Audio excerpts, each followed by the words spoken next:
Assalamualaikum warahmatullahi wabarakatuh. Salam sejahtera untuk kita semua. Perkenalkan, kami dari kelompok 11, diantaranya yaitu saya sendiri, Lia Karmila, kemudian Ibu Anita Wulandari, dan yang ketiga Ibu Nur Setiawati. Baik, di sini kami akan memaparkan tentang teori pembelajaran konstruksi pengetahuan, tentunya pada materi mata kuliah psikologi perkembangan kognitif. Baiklah, berikut adalah ruang lingkup pembahasannya, diantaranya yaitu pengertian teori konstruksi, kemudian tujuan pembelajaran konstruktivisme, yang ketiga konsep dasar penggunaan teori konstruktivisme, yang keempat ciri pembelajaran konstruktivisme, yang kelima teori strategi pembelajaran konstruktivisme, dan yang keenam kelebihan dan kelemahan pembelajaran teori konstruktivisme. Untuk selanjutnya saya serahkan kepada Ibu Anita Wulandari yang akan memaparkan beberapa dari ruang lingkup dari pembahasan yang tadi sudah saya sebutkan. Kepada Bu Anita Wulandari, saya persilakan. Bismillahirrahmanirrahim. Selanjutnya saya akan melanjutkan presentasi tentang pengertian teori konstruksi. Teori konstruktivisme didefinisikan sebagai pembelajaran yang bersifat generatif, yaitu tindakan mencipta sesuatu makna dari apa yang dipelajari. Teori konstruktivisme juga mempunyai pemahaman tentang belajar yang lebih menekankan pada proses daripada hasil. Teori konstruktivisme lebih memahami belajar sebagai kegiatan manusia membangun atau menciptakan pengetahuan dengan memberi makna pada pengetahuannya sesuai dengan pengalamannya. Selanjutnya, yaitu tentang konsep konstruktivisme. Salah satu teori atau pandangan yang sangat terkenal berkaitan dengan teori belajar konstruktivisme adalah teori perkembangan mental Piaget. Teori ini biasa juga disebut teori perkembangan intelektual atau teori perkembangan kognitif. Selanjutnya, Piaget yang dikenal sebagai konstruktivis pertama yang menegaskan bahwa pengetahuan tersebut dibangun dalam pikiran anak melalui asimilasi dan akomodasi. Konstruktivis ini dikritik oleh Vygotsky yang menyatakan bahwa siswa dalam mengkonstruksi suatu konsep perlu memperhatikan lingkungan sosial. Dan selanjutnya, masih tentang konsep konstruktivisme. Sini ada dua konsep penting dalam teori Vygotsky, yaitu zone of proximal development dan scaffolding. Zone of proximal development merupakan jarak antara tingkat perkembangan sesungguhnya yang didefinisikan sebagai kemampuan pemecahan masalah secara mandiri dan tingkat perkembangan potensial yang didefinisikan sebagai kemampuan pemecahan masalah di bawah bimbingan orang dewasa atau melalui kerjasama dengan teman sejawat yang lebih mampu. Scaffolding merupakan pemberian sejumlah bantuan kepada siswa selama tahap-tahap awal pembelajaran, kemudian mengurangi bantuan dan memberikan kesempatan untuk mengambil alih tanggung jawab yang semakin besar setelah ia dapat melakukannya. Selanjutnya, tentang tujuan teori konstruktivisme. Satu, adanya motivasi untuk siswa bahwa belajar adalah tanggung jawab siswa itu sendiri. Yang kedua, mengembangkan kemampuan siswa untuk mengajukan pertanyaan dan mencari sendiri pertanyaannya. Yang ketiga, membantu siswa untuk mengembangkan pengertian dan pemahaman konsep secara lengkap. Yang keempat, mengembangkan kemampuan siswa untuk menjadi pemikir yang mandiri. Yang kelima, lebih menekankan pada proses belajar, bagaimana belajar itu. Nah, selanjutnya yaitu tentang konsep dasar penggunaan teori konstruktivisme. Di antaranya, siswa aktif membina pengetahuan berdasarkan pengalaman yang telah ada.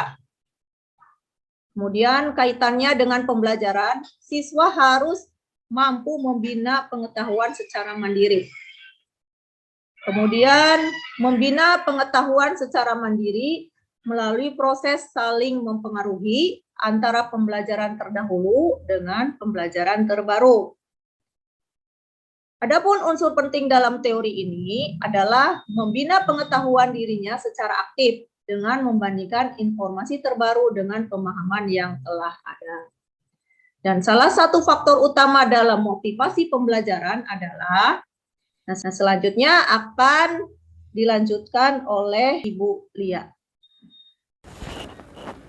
Baik, terima kasih kepada Bu Anita yang sudah memaparkan pembahasan materinya.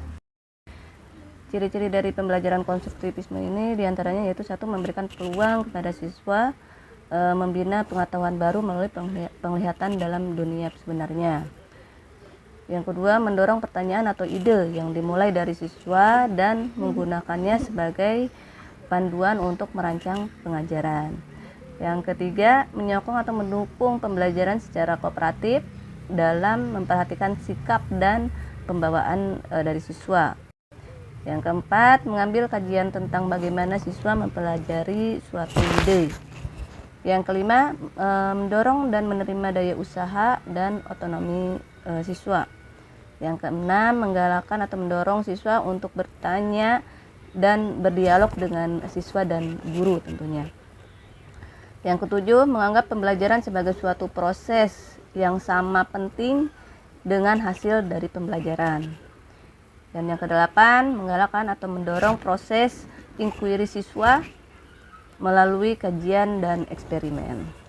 Untuk selanjutnya yaitu tentang prinsip-prinsip pembelajaran dari konstruktivisme, diantaranya yaitu satu, pengetahuan dibangun oleh siswa sendiri.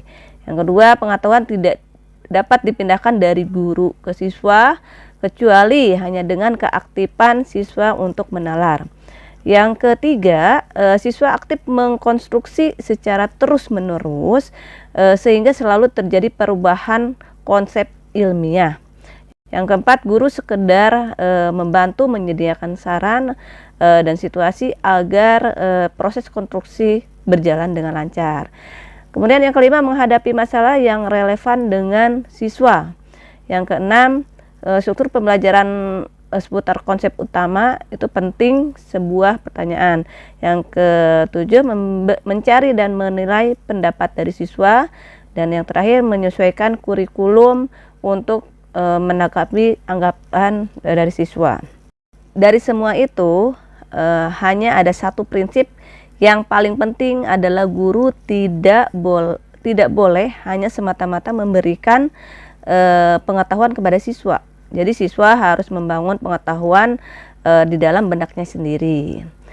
Guru hanya dapat memberikan tangga kepada siswa, yang mana tangga itu nantinya dimaksudkan untuk dapat membantu mereka mencapai tingkat penemuan.